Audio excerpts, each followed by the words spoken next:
What it do, guys? It is your boy, Leon Mookie here, back to you with another new chapter of The Princess Gundams.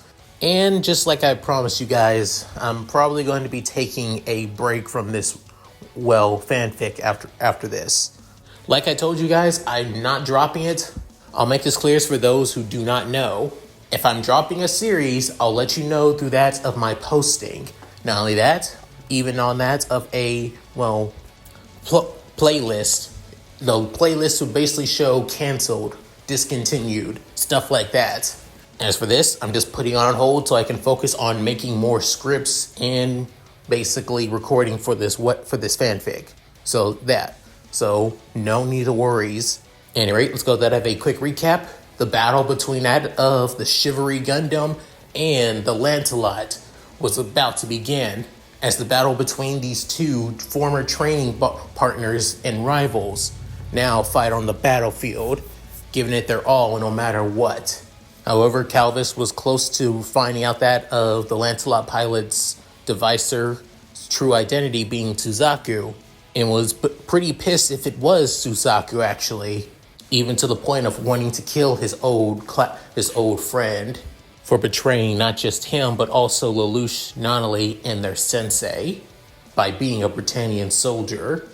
But luckily, thanks to Lelouch already basically putting Clovis at gunpoint and preventing any more deaths across that of the, ghetto, sending the Chivalry Gundam back to Hokkaido to refill and lay low.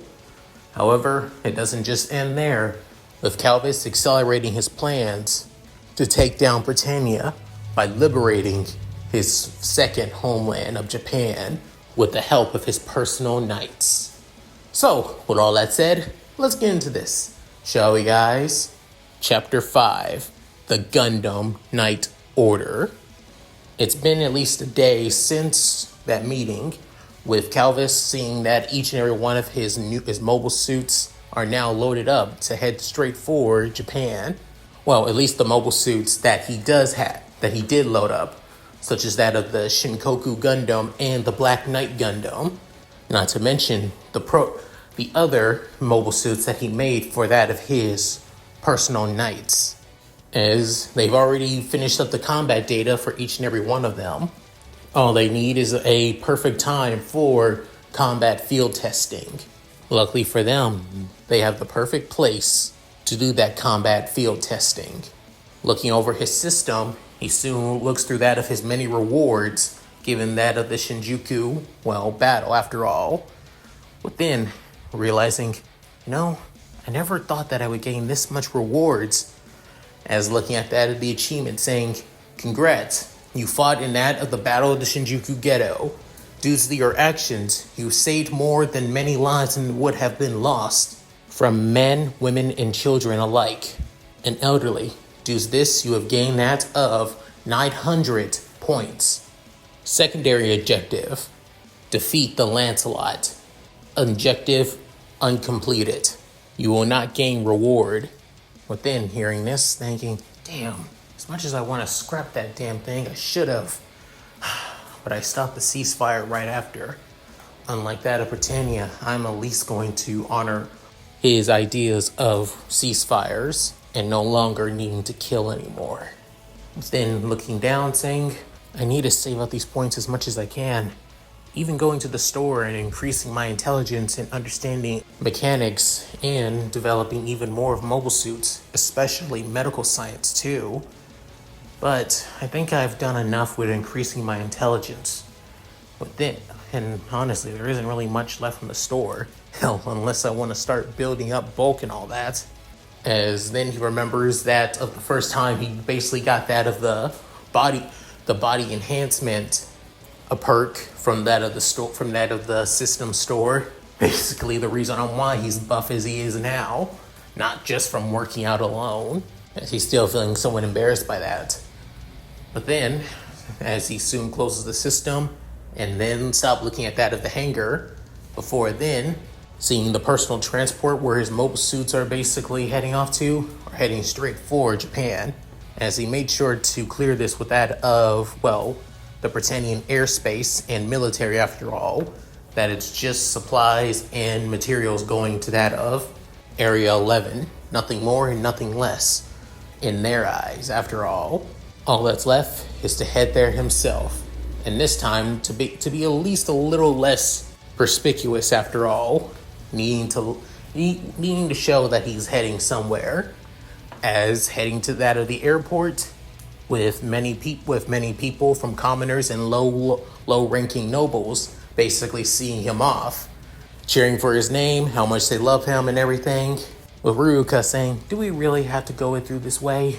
Calvin still giving off a smile before closing his eyes, speaking to Ruka, saying, "As much as I basically rather not draw attention, this is the best way to basically show that I have nothing to do with that of the Shinjuku massacre after all incident."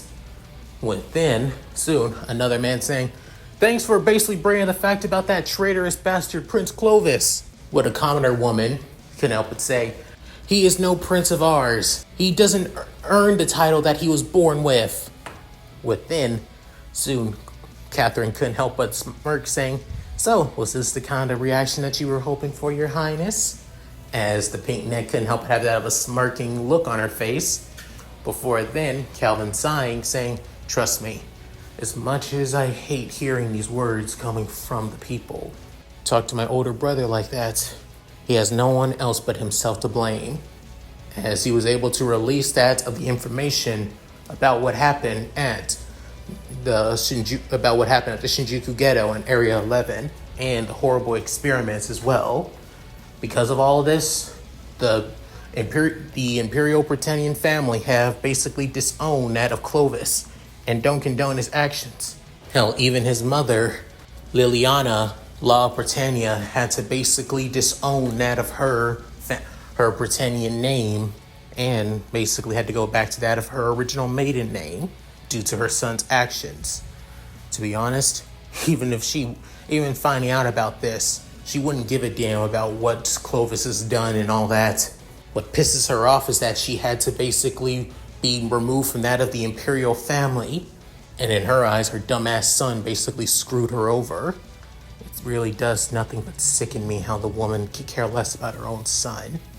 As saying all this, his aura of basically pure and utter hatred wafting off of him, making both of his personal knights feel a little bit unease, with even Catherine basically feeling down for making her prince quite upset by bringing up such memories. With then arriving at the gate to that of their personal plane, with then saying, "To all my subjects, I will continue to improve the livelihoods of the common people and that of the nobility of Britannia. It is my duty as your prince, not for all of you to serve me, but for I to serve you. All I ask is for your continued support to develop and grow more from the future of Britannia. Long live Britannia!"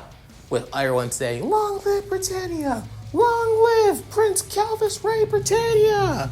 Within, as Zack couldn't help but basically smirk a little bit, saying, "Man, he really does know how to work a crowd."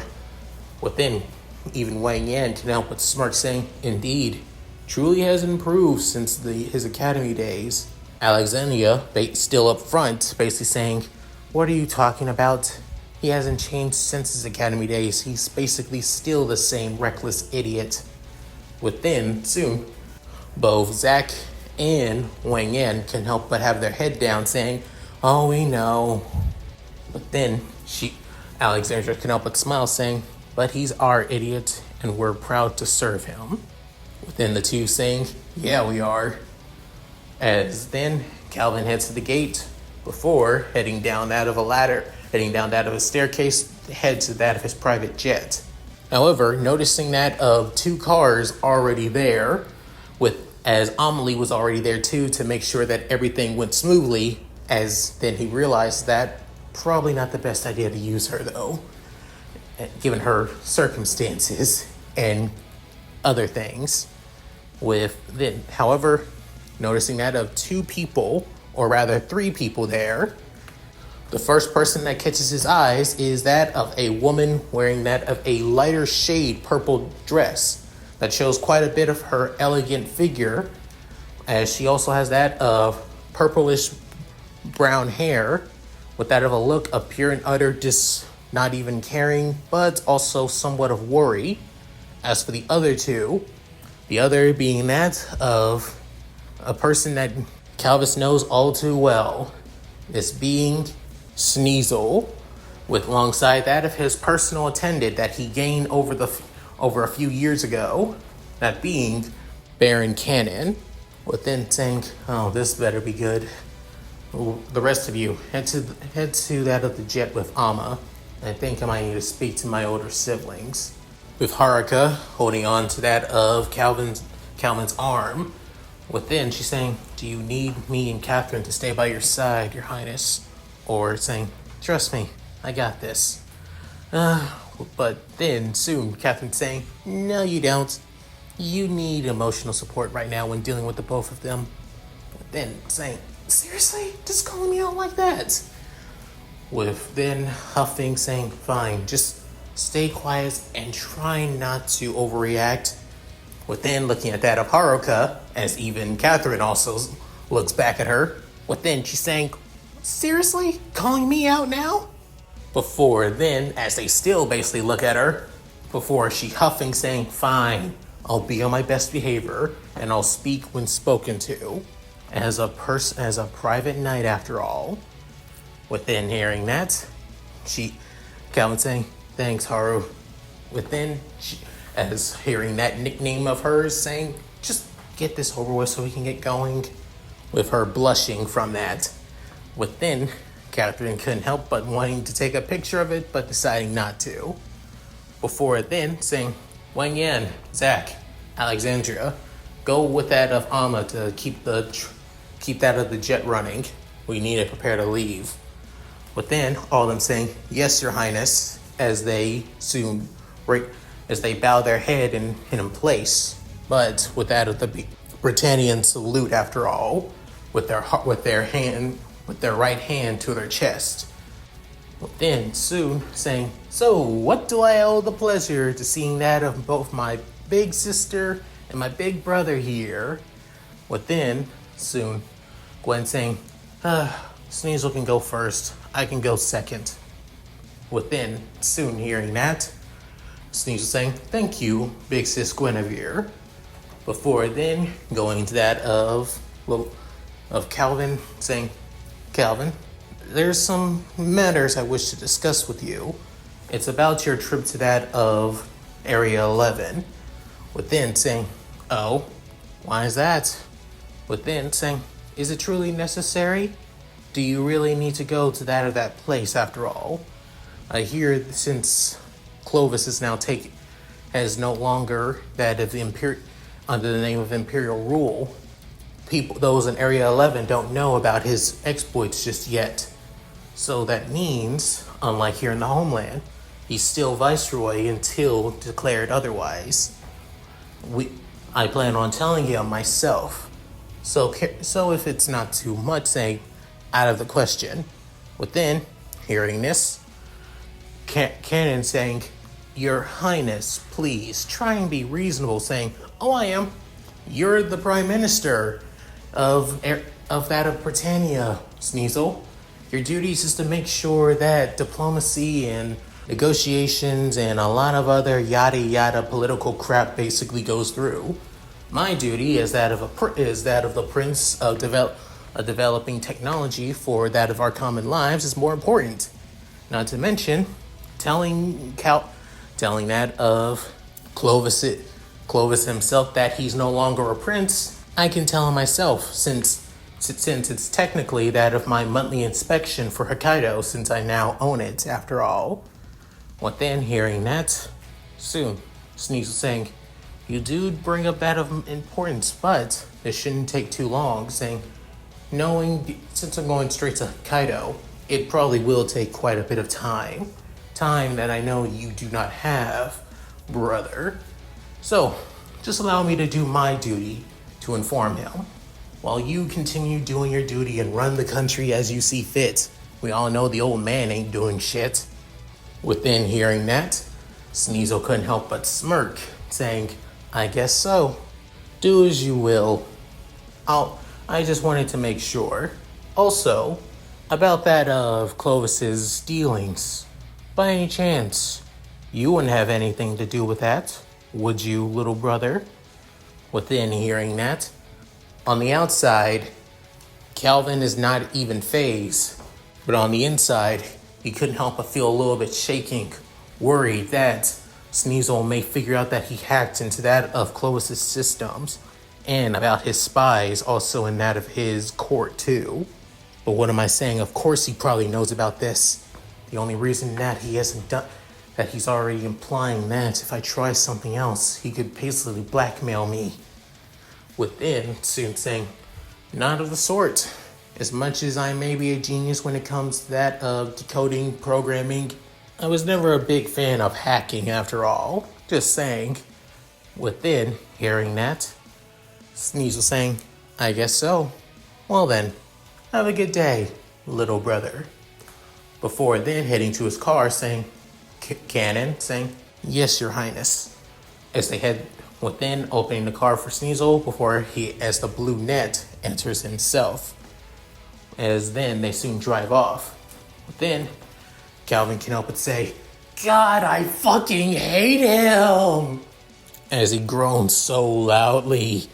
Within, Captain saying, wow, I'm not gonna lie, even I was having a hard time not to have a snarky remark here and there for that of the stuff he was trying to do.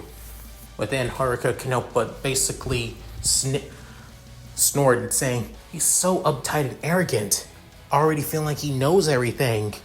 Before then, Calvin saying, of course the bastard knows everything. He's fucking Sneasel. It's because of him, he's the reason that Lucian not only can't even come back to that of Pendragon. Sneasel has a good way of basically using people as nothing but tools. It's the very reason on why I try to keep my distance from my damn older brother. But then, Guinevere saying, and you're making a really good job of that, Calvin. But then, seeing that of his elder sister, the first Prince of Britannia, saying, hey Gwen, what's going? Saying, and still calling me by that nickname, saying, well duh, it's your name, Gwen. Within, she's saying, fine. I just wanted to ask, were you really the one who were involved with that of Clovis's actions by leaking it to the news here in the mainland? Saying, you already figured that out. Why not just tell? If you already figured that out, then why not tell Sneasel? Saying, as much as I don't want to get involved with the politics and bullshit. I'm just living my life as I see fit before I die. I don't want to be involved with that the politics. I don't want the damn throne. I just want to get by in life, that's all. But then you can help but say, oh Gwen, it's that very reason why I respect you way more than anything. But then, looking at that of her little brother, is then saying, don't worry, I won't do anything stupid in case you're wondering. Saying, that's hard to believe given that all you do is do stupid things. But then, both Catherine saying, preach sister, with Haruka saying, undoubtedly yes, he does. But then, feeling basically stabbed in the chest so many times saying, why? What is this? Bully Calvis Day? Before then, sighing saying, look, I just have some things to do, Gwen. Saying, oh, I know. You've done so much more for Britannia than any other royal after all. Even more than that of Cornelia and Maribel, who only do nothing but fight and fight and fight again. You do more for the people and for normal folks than anyone else. And for that, you deserve way more to be that of the Emperor than anybody. But then hearing this, Calvin saying, please, me being Emperor, like that would ever work. As Calvin says this, within everyone who are around him saying, you would think otherwise. Before then saying, I promise that I won't do anything stupid. I just have some things to do in that of Area 11 for my routine inspection in Hokkaido. Nothing more, nothing less. As for Clovis, I'll just take care of him and say he's disowned later on, like I told Sneasel. But for you, just relax, have fun, just do what you always do. Basically brood and complain about how much about that of the nobility sucks. Within, she couldn't help but smirk, saying, "Well, that is what I normally like to do." Before then saying, "Just promise me you'll be safe, little brother." Within saying, "Of course, I will." As unlike that, with that of Sneasel, Gwen actually hugs that of Calvis, with her being at least 2 inches taller than that of Calvis. Since Calvis is basically 6 feet, she is that of 6'2". Within saying, "Take care," saying, "Of course I will." Before that, she soon gets that of her own car, as that of her own personal butler basically opens it up for her before getting to the driver's seat and driving off. Then saying, "All right then, let's get going." Before that, they all head into that of the private jet. Before then, soon, Alexandria saying, "It's the first. I still believe that second Prince Clovis is going to be a problem." Well, Calvin saying, "I know, Alex. I am 100% aware. But we don't have the strength to take him out just yet. We may have that of the vote of the people, but he's one of the most charismatic and also the most manipulative member of the Imperial family after all. Dealing with him is basically dealing with a goddamn viper. We can do multiple positive things, but with just one say or one poisonous thing, he finds out about us, and then, bang. That venom of his basically whittles down everything I've done, just like then and there. We had to play this smart and play this straight. Appeal more to the people than appeal more to that of the nobility, and for the sake of what he wants is pure order. He's definitely aiming for the throne more than anybody, even more than Odysseus, even more than Cornelia and Maribel too. Even Carthea, even though the annoying little brat also is trying to get the throne, she doesn't really care too much about it, to be honest. But Sneasel has the biggest lap over all of us, no matter what. Amelie soon spoke up saying, "Actually, Your Highness, I think you both are tied for the throne." Within, soon saying, "Huh? What are you talking about?" Before then, his AI companion over that of the private plane saying, Sir Amelie is right, Your Highness. It's said to stipulations, but from that of both the nobility and the commoners, that you and Prince Sneasel would be neck and neck for that of the throne, even though you are the third prince in line to the throne. He is the second. It's stated that you may be able to take his spot. Within saying, easier said than done, but whatever. That's just what people's charts are saying. Within, Zach saying, "And statistics never lie, dude." Within looking at his spiky black-haired best friend saying, "Shut it, Zach. At any rate, let's just get ready." Eve, is everything ready? Within, the AI saying, "Of course, sir. Everything is ready. We are ready to fly whenever you are." Saying, "All right then, let's go to the land of the rising sun." As soon, the jet begins to prepare for takeoff, as heading to the runway, and soon heading high up into the sky. With that, everybody else began to do their own thing around that of the jet, with Zach doing at least that of a few exercises here and there, alongside that of Wen Yan, even that of Alexandria looking over that of their training and forms to make sure that that they're not doing anything too wrong while exercising. As for Catherine basically messing with that of Haruka, but then him couldn't help but basically smirk, looking how each and every one of them are acting, thinking, we really come far, haven't we? At first we were just nothing but a ragtag bunch of people from different walks of life. And now, look at us. We're an order that plans on changing the status of Britannia from within, no matter what. He couldn't help but smile at this before looking at the window, thinking about how y'all met them all. 5 years ago, when Calvis was preparing for that of his to help Lelouch overthrow and obliterate Britannia from the face of the earth, he needed some ways to basically try and learn about more of the world outside of how that of the Imperial family are forced to learn about that of the world.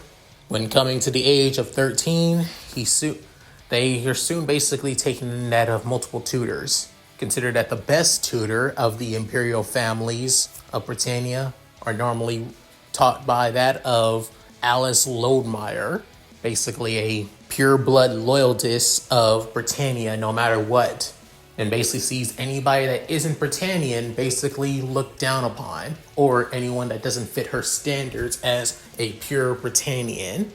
When Calvis found out about this, he basically said, fuck it, I am not being taught by basically an annoying ass racist. Instead, he decided to go to that of the Royal Imperial Academy, the same academy where Cornelia actually went. She wasn't taught by that of Lodmeyer, mainly because she wanted to focus more on that of becoming a knight, just like that of her idol, Marianne, after all. Coming to the academy was more than just to get out of the hands of being taught to be that of just like every other pointless, Britannian, and also how the Imperial family should act and all that bullcrap. Instead, he wanted to find out about that of hidden talent. Those who have the ability to basically stand out, and the ideas to change Britannia for the better. Little did he know, he would end up doing so. For the first week of basically being in the academy, almost literally everybody wanted to suck up to that of Calvis from day one. They wanted to basically try and get on his good side no matter what, by giving him expensive meals, gifts, some girls basically trying to ask him out multiple times, offering many things, such as their virginities, even planning on bribing that of Calvis to basically spend time with them with that of money and other stuff too. As all they wanted was basically to have their noble families raised up into the ranks, after all, by being part of his family. There are already several families who are already part of the Ray Britannia family. A few of them are mainly because of his mother, while the ones that he did end up helping was the Ashfords. Once again, he was able to save their nobility, but not give them the same status that they did have as dukes, but only as that of a viscounts. To him, the Ashfords are the only truly trustworthy and noble family, while the others are literally nothing but just families who are only in it for themselves. While walking around that of the courtyard, trying to get some peace and quiet, he soon heard that of fists basically hitting skin and blows being traded. Within, Calvin, not wanting to sit by and do nothing, he basically ran off. Within, hearing the sounds, saying, as hearing that of multiple grunts and pains and screams. Within seeing that of multiple noble boys that normally always suck up to him, basically beating on that of a guy without a short, spiky black hair with a few bane strands basically also spiked in front of him, as this being a younger Zach Fair. Within, Calvin can help but be shocked by this. Before then, one of the nobles basically saying, "Know your place, you damn half-blood!" Within, Zach basically punches the guy. Before then, another one basically tries to tackle him as he kicks him away. Before then, another guy basically gets behind him as Zach basically elbows him in the gut. Before then, judo flipping him over him. Before, as he tries basically catching his breath over and over. Before then, soon, one of them saying, "How the hell are we getting beaten by a damn half-blood?" But then saying, "I don't know, he's so damn annoying." But then Zach saying, hey, is that all you got? I thought for sure that some of you would actually pick up more of a fight. I guess even nobles' money can't even buy that of good skills. With that of the nobles getting pissed off by that of Zach's words saying, why you damn half-blood freak! Before then he could basically do anything, his fist was soon caught by that of Calvis. But then saying, the hell you bastards think you're doing? Ganging up on a guy when it's 3-on-1.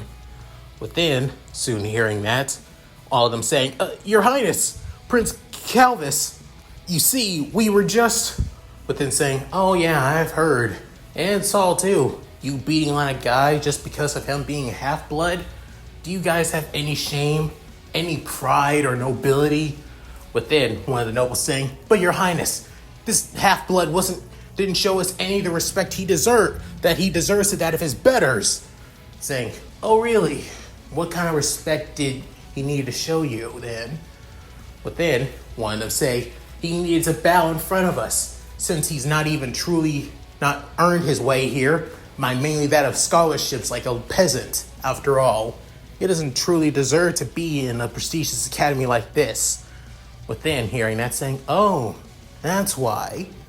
So because he earned his way by that of scholarships and not by paying his way in by everyone else, it gives you the right to basically beat him. But then one of them saying, of course, it's what we were all taught. And before then, being kicked in the face by that of Calvin, as then the guy is completely knocked out by that one hit, saying, you know, since you're all sons of nobles, I'm a prince, so that means I have the right to beat the living shit out of all of you if I want to. Isn't that right? As he gives that of a twisted grin, but then saying, wait, listen, Your Highness saying, isn't that right? Social Darwinism at its best and finest, right? Those with power have the right to do whatever the hell they want. Before then, one of them say, we're sorry, Your Highness. Please forgive us. Saying, then get the hell out of here. And take your guy to the infirmary too. Seriously. And the next time I see you guys beating the hell out of this guy for no damn reason, you're going to be wishing that I basically went all out on your asses. Saying, yes, Your Highness. Before then, dragging the other noble boy away. Before then, saying, hey, you okay, man? But then, Zach saying, before kneeling down saying, thank you for your kindness, Your Highness. I am truly not worthy for saying, dude, get your ass up. I didn't save you so you could basically praise me. Dude. But then, hearing that saying, I guess so. So the rumors are true. You really are a weird kind of prince. But then, sighing saying, well, given that I own my own tech company and build a patent for that of medical tech, and even that of daily life technology for the common people and every other daily life, I guess I am the outlier of my family, right? But then hearing that saying, I guess so. Well, then saying, oh, it's a pleasure to meet you, Your Highness. My name is Zach Fair. Saying, Calvin's Ray Britannia. But I like to prefer being called Calvin. As hearing that saying, I heard too. So, thanks for the help saying, whoa. You're just gonna, you expect me to just leave you here? Come on. There's a place where I can basically get you patched up too. So, now, it's best not to go to that or the other infirmary. There's one a couple ways down. Saying, but that's it's basically the infirmary for that of the commoners like yourself. But they normally don't stock up the stuff. Don't worry, I know a way to patch up pretty well that they normally don't, even though they don't stock it up properly. Within hearing that, Calvin saying, come on, man. Before then, the two walk off, as Zach didn't know. On that day, he would follow and basically serve Calvis Ray Britannia to the day he dies. But not as his knight, but as his best friend. A couple months later, Zach has basically become one of, Calvis's closest friends there in the academy. The two are basically inseparable. Many people always talk shit about Zack, that he's only cozying up to him, and even to that of Calvis to some degree. However, both of them didn't give a damn. Not to mention, their little group would improve even more. With then heading to that of combat training practice, with that of as nobles must learn how to use that of weaponry, even though majority of them just decide to just use guns nowadays. But this is normally just for academic reasons, as the person who's training them is a certain familiar blonde-haired young woman, but at least a little bit more younger than she normally is. But then, as this being Alexandria von Soma. Now then, everybody, grab a weapon and prepare for sparring practice. With them, we'll also be having that of a new student tagging along with us. I hope you're all ready, as a few of the nobles from men and women couldn't help but get annoyed at all of this. Before then, Zack couldn't help but say, "New student? I didn't think we would get one so early on in the beginning of the year." Saying, it's probably one of the nobles. They normally pay their way into the school even while the school year already still began after all. Before then, entering into that of the training hall as being a certain tall Chinese man with that of long blackened hair tied to that of a short ponytail, in his hands being that of a short spear. Within, soon getting a better look at the guy is Zack saying, "Damn, that guy is tall." Is Calvin saying, "Yeah, he is." Wait, then realizing, I think he's Chinese. Possibly from the Chinese Federation? But then Zack saying, "Holy crap, a Chinese person? I've never seen one up and close before, outside of TV. And I'm half Britannian, half Japanese." Before then, that's when Alexandria is saying, to your first class, Wang Yan, then saying, "Thank you, ma'am. I promise to do my best. Apologies for showing up so late. I still haven't gotten used to everything." Within, a few of the noble students saying, "Seriously, a person from Chinese? You gotta be kidding me. A person from the Chinese Federation? Why are they here?" Saying, "Wait, Wang Yan? I think that guy is from that of the Wang family, a count family that's basically part of Britannia since the beginning." Saying, "Wait, you're saying that we allowed somebody from another race to be part of Britannia's imperial nobility? Ugh, that's disgusting." With that, saying, "Hey, probably one of the emperors from the past, and given that they've lived this long, guess they might do something good. Yeah, stinking up our purity, that's for damn sure." But then a few people couldn't help but laugh, with Zack getting annoyed at this. But then Calvin couldn't help but basically smirk, saying, "Huh."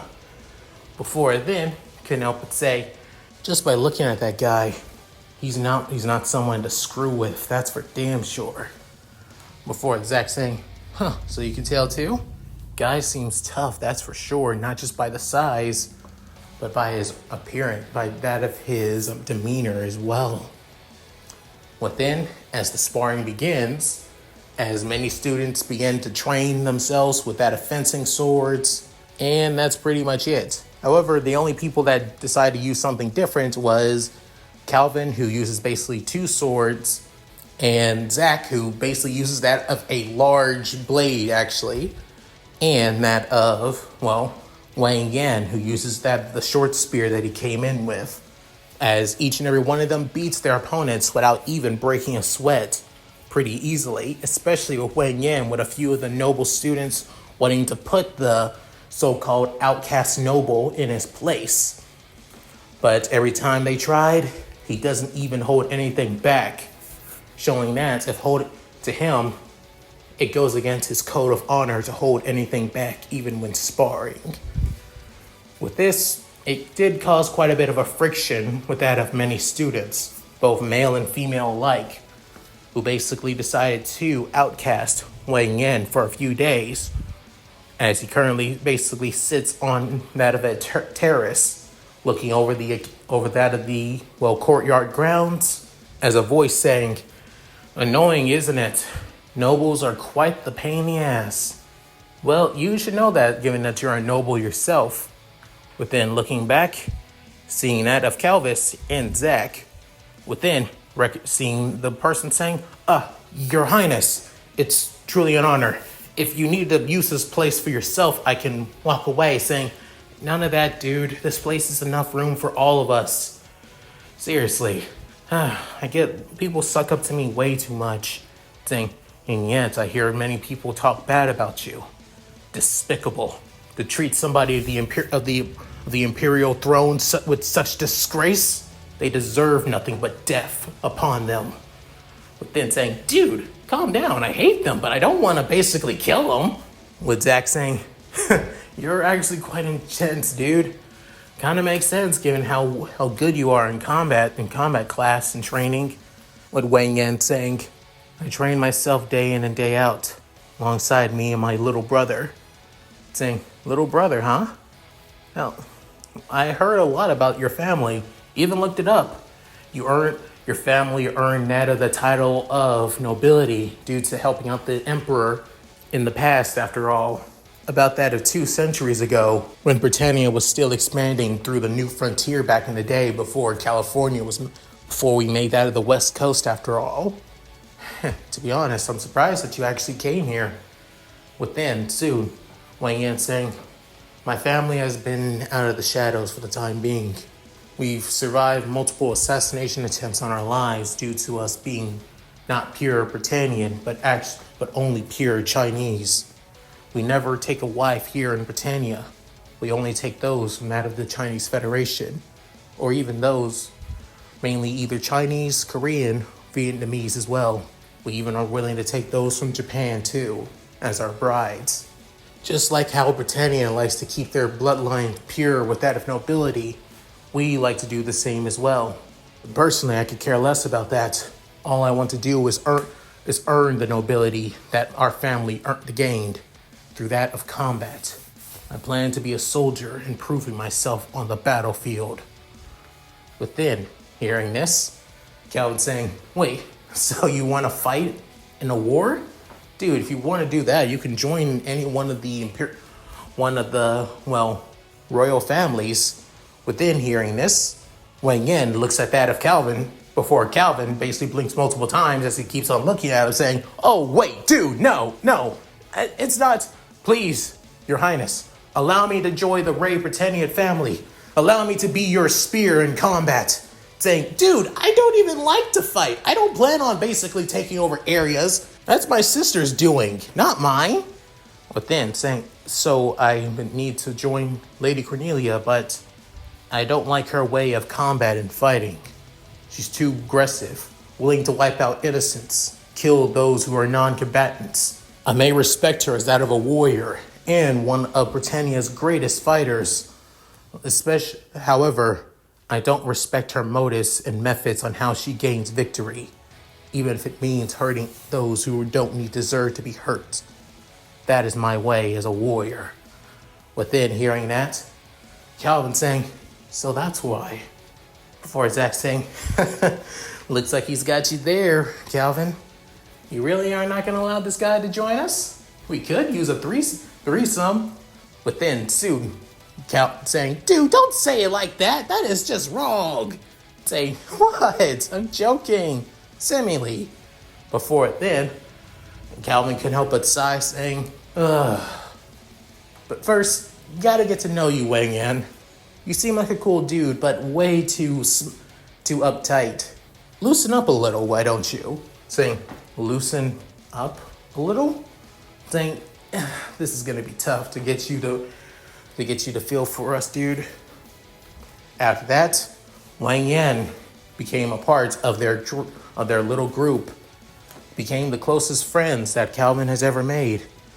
Wang Yan was a little bit hard to, understand, just phrases that Calvin and even Zack did a little bit here and there, given that he was always traditional. But after a while, he understood everything. Still a bit of a straight lace, but at least a little bit more understanding. Straight lace at that. However, another person would end up joining this little order. It won't be Alexandria just yet. Within a couple months have gone by with all three of them being the best of friends, closest friends actually. Hell, to Calvin, Zach, and Wang Yan are basically the best friends he never thought he ever needed in his life. He was always close to that of Lelouch and Nonnally, even that of Euphemia and Maribel. However, ever since Maribel lost her family, she's always been cold and distant, and starting to be taught under that of Cornelia. As for that of Yuffie, due to that of losing that of Lelouch and Nonnally, in her eyes, she's become way too overprotective, even more for that of Yuffie, not wanting her to leave her sight at all. He can't help but feel a little bit sorry for his two little sisters, one becoming cold, while the other being nothing but a caged bird. Speaking of a caged bird, while walking around and about to meet up with that of Wang Yan and Zach, he hears rumors from that of a few noble girls saying, "Hey, did you hear? I hear that Markov plans on leaving the school," saying, "You mean that girl who ended up losing her entire family? I hear that she now has her family's noble. She's the head of her family now." I wonder how long that will last when nobody will take that of a 16-year-old girl serious. But then saying, "Tell me about it." Within hearing all that, Calvin came up and say, Markov. Within meeting with Wang Yan and Zach saying, "You're talking about Leila Markov. She's, honestly, I've seen her a few times. We've even had classes together." With it, as they're basically eating at the same spot that they always eat when they all three of them first met Wang Yan. As Zach eating his lunch saying, "So why are you so interested in this girl?" Saying, "No reason. I just wanted to know. I don't really stay around with all the gossip and bullshit like that after all." Saying, within Wang Yan saying, "Trust me, it's best if you don't. I do that for all three of us together after all, and it's quite annoying." But then, soon Zach saying, "Now there it is. You're starting to learn sarcasm." Saying, "I'm not sarcastic. I'm being serious." But then, Zach couldn't help but say, "Dude," before Wang Yan saying, "Look, I hear that she planned on leaving the school. Now that she's the head of her family after losing her mother due to illness, she doesn't have the time to basically waste while being that of a schoolgirl. Every moment she wastes," within Zach saying, "it could basically cause her family suffering and lose prestige." Within Wang Yan saying, "That's the thing. Even though she became the head of her family now, her nobility title is already weighing so low. The emperor himself, the family used to be that of a duke family, like the Ashfords. But now, because of they only have that of a girl, the head of their family, they are only a baron." Before then, Calvin can help but shocked saying, "You can't be serious. They're so low now on nobility ranking now? That makes no sense. How will they go from a duke to..." Before then, Wang Yan saying, "It's because of the policies that they were trying to do." Within hearing this saying, "What kind of policies?" Within Zach saying, "I'm kind of interested too. What kind of policies, Wang Yan?" Before then saying, "Something that would probably involve you." Within Zach shocked saying, as Wang Yan continues going, policies to make things a little bit more easier for commoners and that of honorary Britannians. Make it easier for them to raise up in the ranks, to build themselves up after all. Basically, allowing them the chance to earn their nobility title, just like that of the days of old." Within hearing this, Zach couldn't help but say, "Well, shit." Before then, Calvin realized, and I didn't even know this.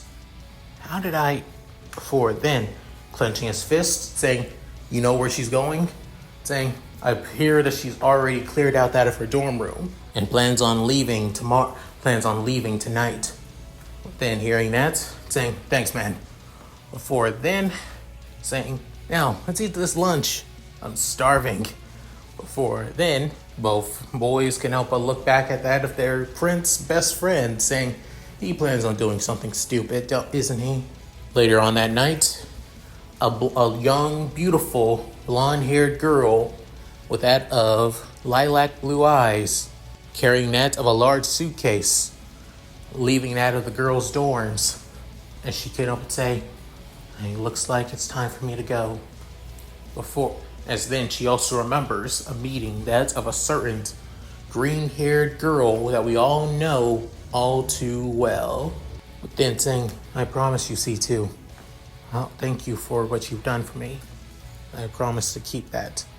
But then saying, hey, you're Lena Malkoff, right?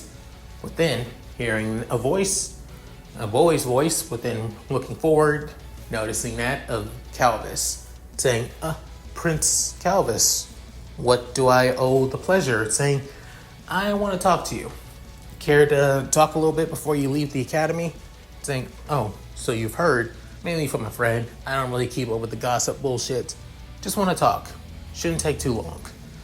But then hearing that, she can up at sigh, saying, as you wish. Before then, the two head to that at the side. Before then, he's saying, so, here your family was trying to make things better for Britannia's commoners and honorary Britannians, right?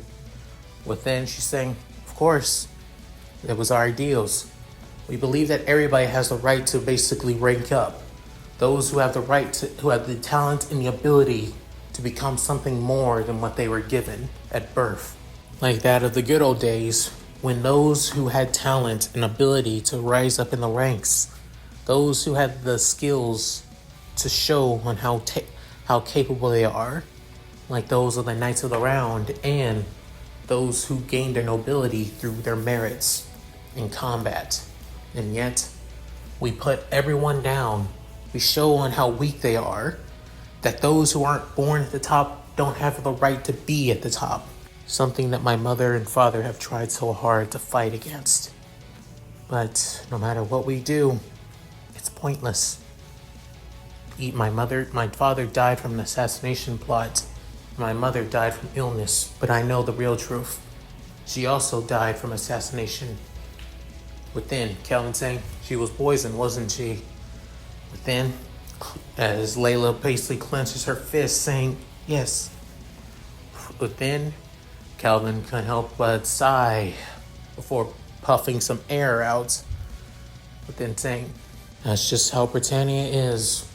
We're basically nothing but hypocrites. We say that those who have that of talent and ability should have the right to basically stand above all, but yet we put those exact people down with talent due to those who not have the money, the wealth, the power, the status, no matter what, even though it would improve Britannia for so much if we had people with true abilities. That's exactly why, from this day forth, standing up, looking back at the blonde-haired girl, saying, Leila Malko, new head of the Malko family. You will be under that of the Ray Britannia family name. Within hearing this, saying, but you're just I may be a prince. However, I'm basically decide I can do shit on my own way. Hell, even that of Wang Yan's family is now part of my family line too. But part of my family though, not my mother's. I decided to split half of the Ray Britannia name. Noble families will basically serve me, while those who serve my mother. It's pretty easy, actually. I looked it up quite a bit. It took me basically days to find that shit out. And I won't lie, it was such a hassle. And saying, do you have any idea what you're doing? What you're saying, you could put so much of a target on your head, and even your mother saying, I could give a damn about that of my mother. She only sees me as nothing but a tool. And basically I'm doing exactly what she would want. Gathering allies, but I'm gathering the allies I want, not the ones that she wants. When Leila hearing that, completely caught off guard, saying, I want to create a better Britannia by destroying the current one. A new Britannia where everybody has a right to live the life that they wish and raise to that and to achieve their goals no matter what. That's the kind of Britannia I want to create, and I'm going to create. All I need, within offering a hand saying, is some little help. Within hearing this, she couldn't help but basically laugh a little bit. Before then, Calvin saying, did I say something funny? Saying, no. I've heard the rumors that you're so weird, and yet they really are. They do not do you justice. Saying, hey, within, it's not an insult. Before then, taking that of Calvin's hand, saying, it's a compliment. I'll follow you. My family, whatever you wish from me, I will do so. Saying, cool, but I still do have to leave the academy now that I'm head, but I was planning on going to Europe actually to start anew. Saying, glad I stopped you now, right? Saying, I guess so. Good luck, and if there's anything you need, just call. I'm always here. Saying, of course, Your Highness. With all of that, she soon leaves. Before then, Calvin saying, well, better head back to my dorm and get some shut-eye. Man, I've been out here for way too long. As he soon yawns. Before then, Leila couldn't help but smile, saying, he really is a weird guy. Before then, walking to that of the train station. A couple months have gone by, and one stern talking to by his mother here and there, and him in his time at the academy, has become quite the unique situation. However, that all kind of changed during that of his year after, when he basically ran into that of a certain someone, walking through the halls with that of his two best friends. Within, Zach saying, so, you and Leila, saying, dude, we're not dating. She's a good friend and a good family ally. I was able to build up her family back up again. So she's no longer a baron, and now has reached the rank of Marquis. Within, hearing that, Wang Yan saying, that's actually quite improved. I have to thank you. Even my father thanks you for allowing us to no longer be a count, but now have reached the rank of Earl. Truly, your kindness meets no bounds. But then Calvin can up and say, all I'm just saying is that I try my best to help out as much as I. Before then, he could basically turn around. He soon basically lands face first into that of a pair of, girls' chest actually. Within, everybody completely shocked, with even Wang Yan completely dumbfounded, with Zack having his mouth jaw drop to the ground. Before then, removing himself, saying, sorry, before then getting slapped in the face by that very same girl. Before then saying, ow, I was about to say I'm sorry. You have no right, weakling. Out of my sight. Before then, noticing that of the woman, as she having that of the same Royal Imperial Academy uniform, but she can tell that she's at least a couple years older, being that of an upperclassman, as she has that of dark caramel black skin, raven black hair, and amber orange eyes. Within, she soon walks off. Within, that's when Wang Yan steps in front of her, being at least a little bit taller than her, saying, show some respect. You just slapped His Highness, Prince Calvis Ray Britannia, fifth in line to the Imperial throne. Within, soon, Zack saying, well, yeah, what the hell? He was about to apologize, saying, a prince that has to apologize is no prince of mine. He's a weakling. Within, soon basically stepping away. Before then, soon, Calvin saying, what the fuck is her problem? But then Zack saying, that's what I'm saying too. Seriously, what a bitch. Before then, Wang Yan basically looks at her. Before then, blinking multiple times, saying, I think I remember her now. Before then, both boys look at that of the Chinese tall boy. Before then, as they head to that of their meeting spot, saying, Dorothea Ernst. She's basically the head. She's the only daughter of Duke Ernst, who was basically one of the many retainers to His Majesty, actually. Within hearing that, saying, no wonder she was a bitch. She's basically from one of the more loyal and more zealot families of my father. Within, Zack saying, but still, what gives her the right? Within, Wang Yan cutting Zack off, saying, because she's an upperclassman. Just like that of the hierarchy of Britannia, of the social Darwinism ways, those of that of even upperclassmen have more of a right to basically do as they please to that of lower classmen. Haven't you seen a few things that some upperclassmen have done, both male and female alike? Within, Zack realizing, oh yeah, I've noticed. Before then, that's when Calvin crossing his arms saying, social Darwinism at its finest never changes, no matter where it is. This is basically a test ground for how once you leave these halls, you're going to be thrust into that of the bullshit of Britannia's social Darwinism. Those at the top have the right to do what they will with those at the bottom. Mainly either if you be a commoner, noble, that of honorary Britannian, or even worse, a number. Within hearing that, Zack could up and say, man, that's some bullshit. It seriously sickens me, you know? Within, Calvin saying, because you got the mindset of a hero, buddy. You can't help but not want to see innocent people suffer after all. Saying, exactly, man. It sucks. Within, Wang Yang saying, this is just how Britannia is. Within, Calvin saying, for now it is. Within, after saying that, that's when they look at that of their friend, saying, as long as we don't deal with that of Ernst, I think we're good. The year just began. How bad could it be?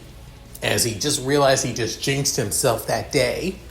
As throughout the few weeks, he basically had to deal with that of Ernst, alongside that of a few upperclassmen close to that of Dorothea after all, trying to get him to do certain shit or try to manipulate him to do certain shit for their family, due to him being a younger classman after all.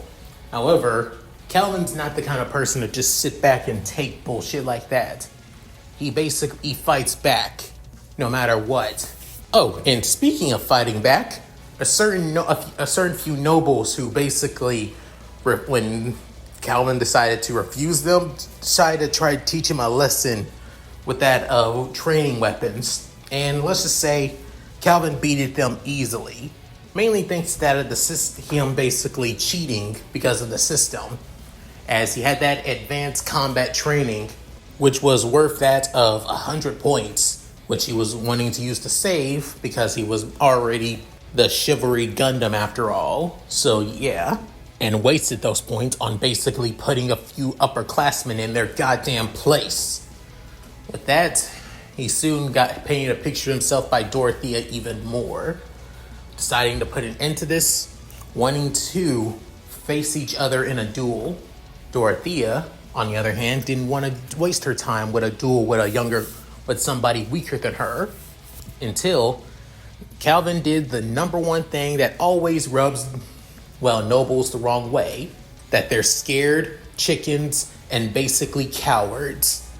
With that, the dark-skinned woman stood up and glared at that of Calvin, saying, don't you dare call me a coward. With that, saying, then prove it, bitch.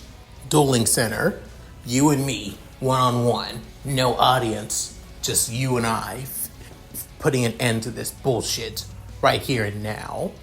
With that, Dorothy is saying, fine then.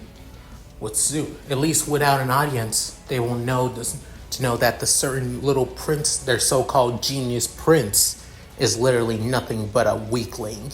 And she walks off from Calvin, with Calvin basically saying, oh, trust me, I'm more than just a simple genius, you bitch.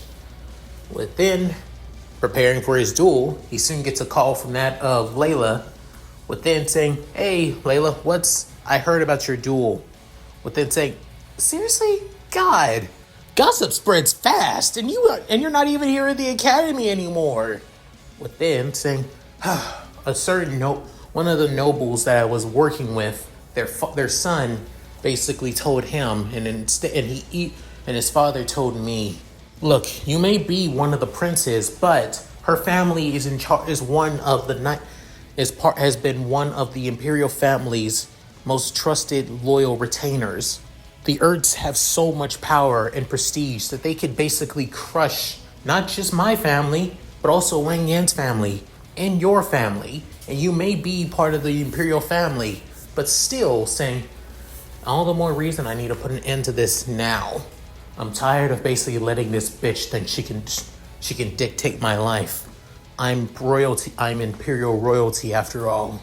It's time to show her why I am royal, why I'm better than her. Within, soon saying, see you later, Leia. I'll be back. I'll call you when it's all over. Saying, Your Highness! Before then hanging up, grabbing that of his swords, as they're not training swords, they're basically real blades. Since this is a duel, they had to use that of real swords. Within, soon entering in that of the hall. However, even though there's no students there is someone keeping an eye on them. And ironically, it's Alexandria, not wanting her students to basically kill one another after all. Within, saying, this would be a sanctioned duel under the eyes of the academy. The winner, whoever decides to win this duel, has the right to do what they wish with the loser, by that of Britannian imperial law. Within, soon, Calvin can help but roll his eyes, saying, fears as much. Still keeping that stupid dueling bullshit.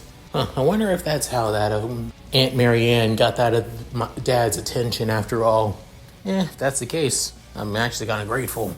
But then, soon, seeing that of Dorothea, not having that of a sword in her hands, but having that of two armed gauntlets up to that of her forearms. However, there's a bit of spikes at that of the knuckles. Within, saying, this is your perfect chance to run away, brat. Within, saying, I was about to say the same thing to you, bitch. Within, saying, keep calling me that and you're going to be wishing. Saying, make me, bitch. With soon, that's when Dorothea gets really angry, and then realizing, thought as much. You may be a strong fighter and have the power, but I realized something throughout your past duels. Within, as Calvin did his research on that of Dorothea before their match a couple hours ago, she's easily gets frustrated and angry. Using that to his advantage, he was able to defeat her easily, with the winner being Calvis, as she's still completely and utterly shocked, basically on the ground, and at a defeat with a few cuts and bruises here and there. With that, soon, Calvin basically looks at her, beneath her, within. It almost looks like her entire worldview has basically shattered, saying, how did I lose? I'm the strongest. I'm strong. Saying, yeah, you may be strong, but you don't know how to use that strength. If anything, you're kind of just using strength just for strength. You don't really care. It's meaningless. Within, saying, shut up. You don't know a damn. Saying, maybe not, but I still gotta do. How about this? Since I won the duel, the loser does whatever the winner wants. So that means I want you to come by to my place tomorrow night. Wear something pretty. Within, hearing that, Dorothea saying, are you saying just come by my place, nothing else? Within, he basically walks off. After that, Dorothea couldn't help but blush, saying, am I am I seriously going to be? As Dorothea heads back home, she basically stern and lectured by that of her father. Before then, she expects to be punished and not to go. However, one of her brothers basically told her honor is on the line here. If she does not go to that of the fifth prince's home, she will be disgracing our family, and will have to disown her for her disgrace for not carrying out that of the loser's agreement. Within, soon hearing that, she couldn't help but basically shake. Realized, do I really have to give up my purity to that? Within, one of her other older brothers saying, if you call him weak, then what does that say about you, Dorothea? You're just as weak as him if you lost to a weakling yourself. Within hearing this from that of her own brothers and family, with her father basically telling her to go there. She does not have to like it, but she will do anything that the princess says that night. Just let it end and everything will go back to normal. Except one thing, Dorothea still lost. She's still seen as weak. That very night, she meets with that of Calvis, seeing that of his family home. Within, multiple servants basically was awaiting that of Dorothea, allowing her to enter. Before then seeing his mother, Lumeria. Within, she's saying, so you're the girl. If I must say, if anything does happen, try to keep it down. And I know you don't want to do anything with my son, but just go through with it. Before then, walking away, is feeling even more down with the nonchalant attitude from that of his mother. Within, heading into that of his room, which is basically filled with that of tons of computers, tech, metal parts, and basically one large bed, but it looks like it's barely been slept in. However, the couch, on the other hand, looks like it's been slept in way more than the bed. As then, Calvis basically looks over that of his system screen, before then closing it saying, oh, looks like you arrived. However, to her, it made it look like he was just looking at that of looking at his computer. Before then, before her saying, I'm here. So, what should I do? Before then, looking at that of Dorothea, as she's wearing that of a quite beautiful blue revealing dress that shows quite a bit of her massive cleavage for a 18-year-old woman. Within, making that of Calvis blush quite a bit, realizing that since she's not acting like a bitch, she actually does look quite beautiful. Before then, shaking his head saying, look, I guess where you thought that this is where it's all going at. You probably think I was going to sleep with you or basically take your virginity and bullshit like that. But then she's saying, you're not? You've probably seen a lot of other upperclassmen do that to that of male and female alike. But I'm not like that. I'm not like you fucking psychopaths. But then she's saying, psychopaths? Yes, psychopaths. Every last one of you are freaking idiots for following that stupid social Darwinism ideals. Seriously, belittling everybody around you for not being born better? That really is stupid when there are so many people who aren't even born well off are even better than us. Saying, watch your tone. I expect from a prince. Within saying, yeah, I'm a prince. So I'm not as stupid and dumb to believe in that social Darwinism ideology that my dad basically spills when he doesn't even believe it himself. Within hearing that, she's saying, you're lying. Within, soon hearing that, he could hear the shaking in her voice saying, huh? You're lying.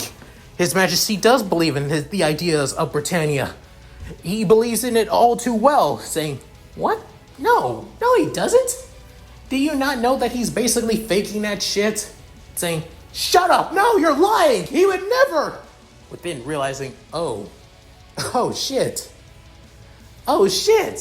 Within, she's saying, what? You're so loyal, you're brainwashedly loyal to to my father. Mainly due to your family being so loyal to him. If anything, You believe in so much of his goddamn bullshit Kool-Aid. This is too rich. As Calvin couldn't help but laugh his ass off. Before then, Dorothea getting so red saying, as even through her darkened skin, you could see her red face saying, "Shut up! Shut up! You're basically making fun of everything I stand for, everything I live for, everything that I was taught to be the truth, to be. But then, Calvin stopped laughing, saying, to how the world truly works. Am I right?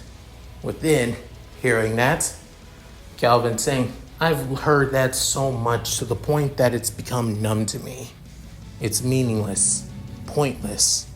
There's no reason to believe in such pointless idealistic drivel if the man himself doesn't even believe it in himself. Hell, I remember talking to Dad at least a few times here and there, mainly asking for points here and there as well. Within saying, he says, I asked him, does he really believe in social Darwinism? Or does he just really want to put up a front to believe in that? Within, you know what he said? With Dorothea still quiet, saying, not gonna ask? Okay. Then, before then, cleared his throat, trying to speak like that of Charles, saying, you really think I believe in that idealistic stuff? I care little for these mundane affairs any more than you do, boy. Within hearing that, Dorothea couldn't help but basically have her eyes widening in pure and utter shock. Before then saying, he basically doesn't care. He does this mainly just out of obligation or basically out of boredom. Hell, I'm pretty sure he would be willing to give up the throne if he wants to. I think he just does it. I think he keeps the throne mainly because he has his own reasoning for doing stuff nowadays. And whatever that reason is, I could care less. As for you, your talents are wasted serving a man who doesn't even give a damn about what he spews. Within, she's saying, what are you? Before then, going to his couch, taking a seat, saying, come on, talk it out. Within, she's saying, this is really uncomfortable. I basically lay down on this way too much. Any rate, look, you're a great fighter. As we fought, you are one of the best fighters I fought against outside of Wang Yan. And your talents being wasted for that of my father? Like, what the hell do you plan on doing after you graduate? Saying, as Shisud says, I plan on becoming that of an imperial officer, and then raising up to the ranks to become a royal knight. After that, I'll truly serve His Highness as one of his personal knights, saying, yeah, pretty much figures as much. You really had that whole mindset mentality when I basically told you the bullshit that he says is all bullshit too. After that, she soon couldn't help but basically clench her fist, saying, is it really true that everything that we do, that taking over basically warring with the world, spreading our ideas, is basically him just not even caring, saying? Pretty much, yeah. Honestly, he probably does have a reason, but he never said a reason why. But as for the ideas of Britannia, social Darwinism, the strong devour the weak, he basically says that without any sense of care or at all. He basically does it how he sees fit. Within hearing that, she couldn't help but feel betrayed. Before then, Calvin saying, Dorothea Erst, I want to ask you something. Within, as Calvin basically stands up, saying, if your emperor doesn't believe in the ideas that he spills, or you continue to basically believe in the dribble that you're forced to believe in yourself, what else is there left for you? Within, her completely shocked as Calvin continues saying, just a meaningless existence in a world where nothing matters. Within hearing that, it felt like it was breaking her even more. However, Calvin had to keep on going, saying, so follow a new path. Find your own path outside of your family, outside of what Britannia stands for, outside of what you were forced to believe in. Find your own path to your own right to live. Within hearing this, she's saying, why? Just Why? But then, Calvin K.O, why do you care so much after everything I've done for you?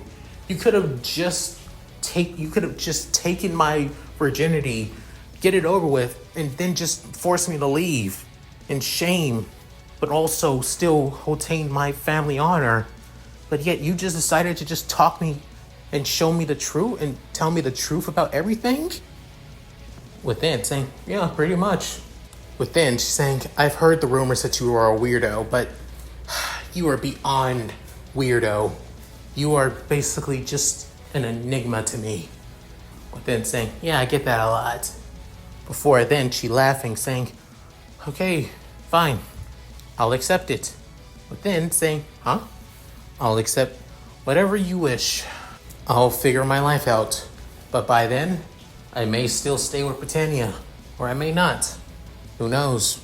Since this is my last year after all. But then, Calvin saying, that's all I could ask for. But then, she basically, as Calvin was about to offer out to the door, that's when he hears some shuffling. Before then, looking back, as eyes widening, with her completely removed the blue dress that she was wearing, saying, what the fuck are you doing? And how the hell did you remove that so quickly? With then saying, that is what, the first one made sense, but the second I am easily distracted. Just tell me what the hell are you doing? As soon she goes over to Calvin, as his face is going still completely nuclear red through that of his, darkened skin as well, as she places her left hand on his right cheek, saying, originally I was going to win and basically force you to be my servant. And then when I became that of a royal knight, I was going to make you do my bidding while you were our prince after all. So, from now, as even though your requirement said to come here after all, you never sit in, seeing that you only just wanted to talk. I think I should, and now I have no interest in serving His Majesty. Maybe there is somebody else in the imperial family is worth serving after all, outside of the Emperor. But then, Calvin can help but basically blush even more, laughing, saying, okay. But then, without warning, he was kissed. Before, they both basically tumbled down onto that of the floor. After that night, Calvin lost his virginity willingly. And that day, Dorothea became a loyal retainer to Calvin, no matter what. After that day, things got a little bit more crazier. Like, for example, an assassination attempt on his life. For one case, a certain new transfer student from the Middle East, who was sponsored by that of one of the current members of the Knight of the Round, the Knight of Five, Nolan von Ludebird. And this transfer student was Catherine Sabathrath, the pink-haired girl who basically was ordered by that of Nolan to kill Calvus. However, due to the things of not just that of Dorothea, but also Wang Yen, and also that of, Zack, and even himself, they were able to thwart the assassination attempt. Basically, she was told to be close to him, try to hang out with him, be nice and all that other good stuff. However, it was in the way that all the other nobles did it. So he knew that she was basically trying to get something from him or something else. Not to mention, due to that of both the system and also his training with Tada, he was aware of her true intentions after all. So it was pretty easily to get the information, and not only that, able to get the information out of her too, figuring that no matter what they do, a Knight of the Round is one of the most trusted knights, even superior to that of the princes and princesses of Britannia. Within hearing that, Calvin basically said that he has his ways of doing things. But not only that, he can tell that even though she did this, she didn't want to. Especially given the fact that every time when she was close to him, she almost seemed like she was just didn't want to at all. Forced to be an assassin and a killer for the person who basically gave her a life, even though in fact he was the man who took her mother's life, but has been blocking it off, trying to make it seem like she died due to, well, Nolan's corruption and manipulations after all. With that, Calvin had a plan. Basically blackmail the Knight of Five to basically give that of Catherine to him, to be a ward under that of the Ray Britannia family. While only doing that, he won't basically bring up that of his exploits of how he's basically taking in orphan children and turning them into assassins. What then? Nobody would believe him. What then? Saying, really? Even though if nobody would believe him and if there is no legal action done to him, his reputation would still be screwed over after all. Nobody would basically want anything to do with him due to a ruined reputation. Within hearing this, Nolan realized that he's not somebody to screw with, and realized that this prince truly isn't someone to mess with. Before saying that he'll sign the documents for that of Catherine to be under the name of the Ray Britannia family. I hope that they have a better relationship with one another in the future. Then hearing this, saying, not a chance. Before walking out, taking Catherine with him, as she asks, why do you care so much? Within saying, mainly because of one thing. You deserve to have a happy life outside of being nothing but that guy's tool. As for the rest of those kids, don't worry. I already have a plan to basically get them out, and the Knight of Five won't be seeing the light of day after today. Within hearing that, Catherine couldn't help but be completely shocked, wondering why.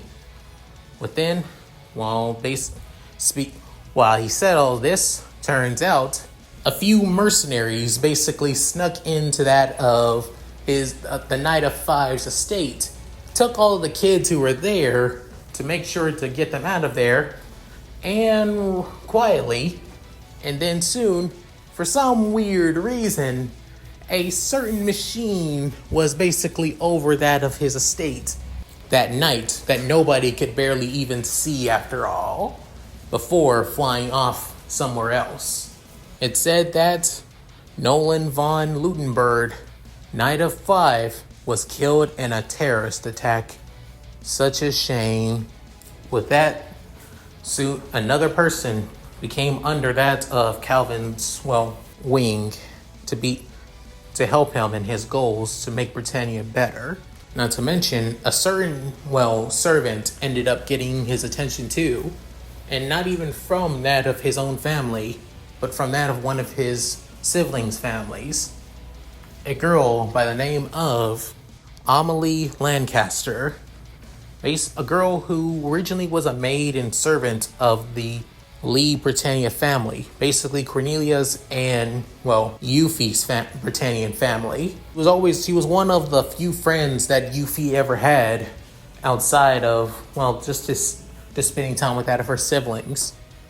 But after Cornelia became that of the lead general and in charge of the main military formations of Britannia, alongside Maribel being the main military leader of that of Britannia's front in that of Europa, she and Yuffie always being with Cornelia, Amelie has lost that of her childhood best friend.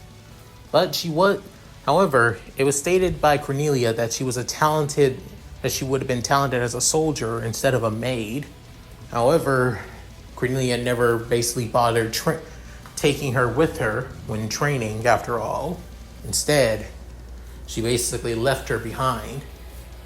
Not to mention, it also didn't help that since he sucks at being a maid due to her clumsiness, she kinda got kicked out and fired. But not wanting to leave a friend behind, Calvin decides to bring her in, help her out, and make her a part of his order after all. All that was left was one person during his graduation, Alongside he, Zach, Wang Yan, and Catherine basically had their graduation out of the academy. However, he wanted one person to join his forces as he would begin his operations. Is within heading into the main office of Alexandra von Soma. Within, she's saying, "Care to explain on why you're here, Your Highness?" And saying, "Come on, Alex. No need to act so strict, so formal." Within saying, "I have to be, since now you're no longer my student. You are now a prince. You are now still my prince." Within saying, "But you're also Cornelia's childhood best friend, after all, alongside, no Ned." Within, she couldn't help but shudder too, saying, "Yes, those were the old days when I was close with Cornelia, and you used to be one of the knights, and you wanted to be one of the knights of the round growing up too, but you dropped it. Why?" Within, going to her seat, before then taking a bottle, saying, "If you want me to ask this, you don't mind if I," saying, "Please, it's your office." Within, she taking a drink of bourbon, then saying, "Back in the day, all I ever wanted was to be a knight. Just like Cornelia, I looked up to that of Marianne the Flash. Even though she was a commoner, she was a true knight, a true warrior. Even became one of the knights of the round before getting His Majesty's attention. To everything, she was everything that every person striving to be their best wanted to become. Everything changed. The V. Britannia family was disbanded. Many nobles had to assign themselves with other imperial families that were once tied to her. Her children now gone and dead." As he couldn't help but wince at that, knowing the truth about Lelouch and Nonnelly, but not say anything as she continues going, "I feel like everything was just going downhill. And even after your own brother Lelouch wanted answers. Many of us wanted answers on why Lady Marianne had to die. And yet, we never got them. And we never will." Within hearing that, she saying, "So care to explain on why you're truly here?" Within, Calvin saying, "I think you know the real reason why I'm here." Saying, "Figures. You want me to join you, don't you?" Saying, "Yeah. At first, I didn't care about basically making friends or gathering allies and all that other bullshit when I came to the academy. I only came here to learn what I needed to learn about how Britannia is seen by the people, by the nobles, the commoners who gain their way in here, and how it's basically a simulation on the social Darwinism bullshit. But now, I met Zach, Wang Yan, Leila, Dorothea, Catherine, and even that of Amelie, alongside you too." Within, she's saying, "Me? You don't think I haven't noticed how much you looked after me? How much you looked out for us? For Zach, Wang Yan, and I, and everyone else in my group? You were always there, keeping an eye on us. While the school was basically talking shit about us, teachers even basically looking down on us, you were our biggest supporter and guardian. So that's why." Then, standing up, saying, "Alexandria von Soma, I want you to join my new knight order, the Gundam Knights." Within hearing this, she's saying, "Your new knight order? You're making a personal knight order?" Saying, "Yeah. And I'm wanting you to be its captain. Will you please join? I can't do this without people like you." Within hearing all that, Alexandria couldn't help but basically laugh a little bit, saying, "You really want a washed up knight like me?" Within saying, "I want somebody I know I can trust. A knight who was best friends with Cornelia and Nonette, but is not blinded by that of their blind loyalty to Britannia or loyalty to my father. but to the loyalty of those who truly deserve it. Within hearing that, she can't help but sigh, saying, I am loyal to Britannia, and I'll always be loyal to Britannia. But I've never said I'd be loyal to the Imperial family, but only to the people. But then she's standing up, putting the glass down, saying, all right then, Your Highness, you'll have me, but I will make this clear. I know on how much you're basically willing to take certain stunts. If you do these stunts without my permission, or without even making fallback plans, I will make your life a living hell. Do I make myself clear, Your Highness? But then, hearing the dangerous tone in her voice, as he can help but gulp, saying, clear crystal, saying, then you'll have me. Let's get going, then. With that, he soon says, yeah, let's. With that, Calvis's Gundam Night Order begun. While certain other members would join in the future, this is how it began. As soon as he made a bid for Hokkaido, that's when Haruka joined.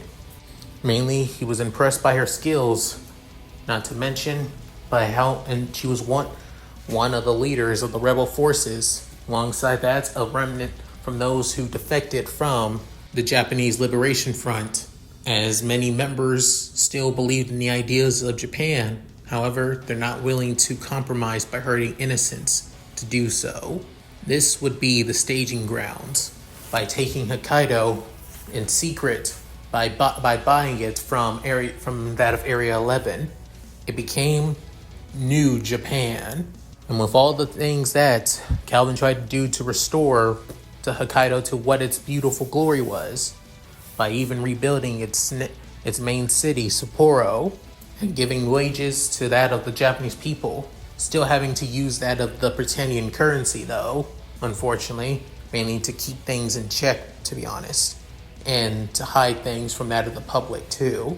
But what little he could do, he did in the name of the Japanese and to the name of his siblings that he plans on helping. And now it's time to finally put those plans in actions. Everything he's built, everything he's done, he's now going to do it now. Do it here. As he plans to take Japan back and finally put an end to the corruption and darkness of Britannia and bring it to the light. And that's it. Thank you guys for watching. Hope you guys enjoyed this. And damn, sorry that this is a long one. Originally, this was going to be pretty damn short, but took me a while to get everything prepared after all. I had to blitz through that of the Academy arc, but I wanted to basically make sure that it made sense on why each and every one of them joined that of Calvin's Gundam Night Order. For Haruka, I basically blitzed through that. I'll go into more details the next time I upload, but that will be after I'm done with my break. If you guys know, I already have plans for another Code Geass fic and have a certain other older sibling from that of helping out Lelouch in his goal to take down Britannia as well. So yeah. Also, I think some of you may be wondering, are all the girls in that of Calvin's order going to have feelings for him? Not all of them. It's only Dorothea, Haruka, and also that of Catherine, and maybe a little bit of Amelie too. But Alexandria, alongside that of Leila, are basically not. Alexandria is like a big sister to that of Calvin, while Leila is one of his closest friends after all. So no, they won't have any interest in that of, Calvin. So again, only those three girls. So at any rate, if you guys like this, please like, comment, and subscribe. Hit that bell notification to keep to date my videos uploaded to the channel. Also, please check out my Discord, gaming channel, main channel, other channel, Patreon, Cash App, and PayPal. All link in the description below if you're not too lazy to do so. So, with all that said, this is Leon Mookie, signing out. Later guys, hope you all take care.